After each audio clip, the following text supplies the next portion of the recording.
राज्य सरकारने प्रचंड मोठं कर्ज आज आपल्या डोक्यावर घेतलेलं आहे. 8-8.25 लाख कोटी रुपयाचं कर्ज असेल. कदाचित या वेगळ्या योजनांच्यामुळे आता ते 9-9.5 लाख कोटी रुपयापर्यंतही जाईल आणि त्यामुळे एवढ्या मोठ्या कर्जाचा बोजा तर येईलच की राज्य सक्षम आहे. जयंतराव, तुम्ही काही चिंता करू नका, फार सक्षम राज्य आहे.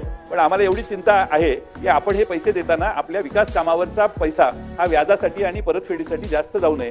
विधिमंडळामध्ये 288 आमदार आहेत आता आणि 288 मधले तुमच्या पक्षाचे गुट्टेंना धरून 237 आमदार आहेत आता तुमच्या बाजूला. त्यामुळे 237 आमदारांना आपण मतदारसंघात समाधान देण्याचं काम करणं ही फार चॅलेंजिंग जॉब आहे. बाकीचे उरलेल्यांना समाधान किती करताय हा पुढचा विषय आहे. पण या 237 आमदारांच्या मतदारसंघात निधी देणे, त्यांना पूर्वीसारखी सेवा देणे आणि सगळ्यांना समाधानी ठेवणे हे अशक्यप्राय बंबसाहेब काम आहे. हे काही सोपं काम नाही आणि म्हणून हा मोठा गाडा वाहत असताना मला खात्री आहे की कर्ज काढताना पुढच्या वर्षीच्या अर्थसंकल्पावर त्याचा परिणाम होणार नाही, एवढी काळजी घ्यावी.